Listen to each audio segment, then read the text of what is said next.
நெறி தவறி கடமையை செய்ய மறுக்கும் அதிகாரி எவ்வளவு பெரிய ஆளாக இருந்தாலும், எந்த பதவி, பொறுப்பு, செல்வாக்கில் இருந்தாலும் சாமானியன் நினைத்தால் ஒரே நொடியில் அவர்களை இதுபோன்று ஆக்கிவிடலாம் என்பதற்கு இந்த சம்பவம் ஒரு எடுத்துக்காட்டு. நாம் கூட சில நேரங்களில் இவற்றை பயன்படுத்த தவறிவிடுகின்றோம். ஆனால் தாம்பரத்தை சேர்ந்த பிரவீன்குமார் இதை சரியாக பயன்படுத்தியுள்ளார். தனது நிலத்தை பதிவு செய்ய தாம்பரம் நெடுங்குன்றத்தை சேர்ந்த பிரவீன்குமார் தாம்பரம் சார் பதிவாளர் அலுவலகத்திற்கு சென்றுள்ளார். அங்கிருந்த சார் பதிவாளர் ரேவதி புரோக்கர் மூலம் 10 லட்சம் லஞ்சம் கேட்டதாக கூறப்படுகிறது.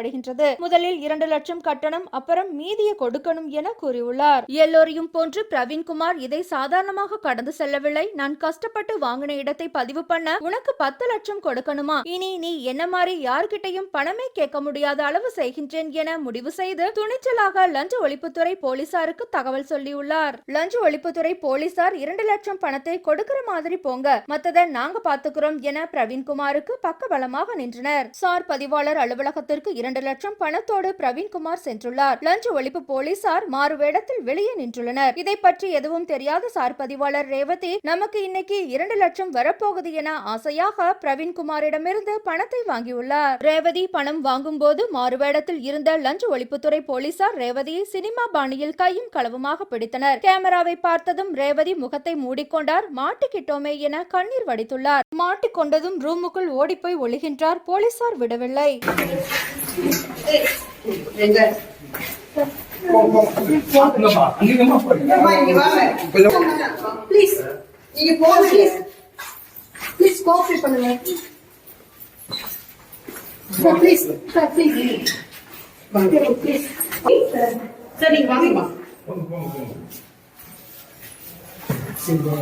லஞ்ச ஒழிப்புத்துறை போலீசார் விடவில்லை. சார் பதிவாளர் ரேவதியை ஜீப்பில் ஏற்றினர். சில வினாடிகளுக்கு முன்னர் வரை அந்த அலுவலகமே அவரை பார்த்து எழுந்து நிற்கும். அவருக்காக பல அரசு வாகனங்கள் காத்திருக்கும். ஆனால் சாமானியனின் செயலால் ஒரே நொடியில் அவரையே போலீஸ் வாகனத்தில் ஏற்றும் நிலைக்கு மாற்றினார். முகத்தை மறைத்துக் கொள்ளும் அவலம். இதுதான் சாமானியனுக்கு அரசு வழங்கியுள்ள அதிகாரம்.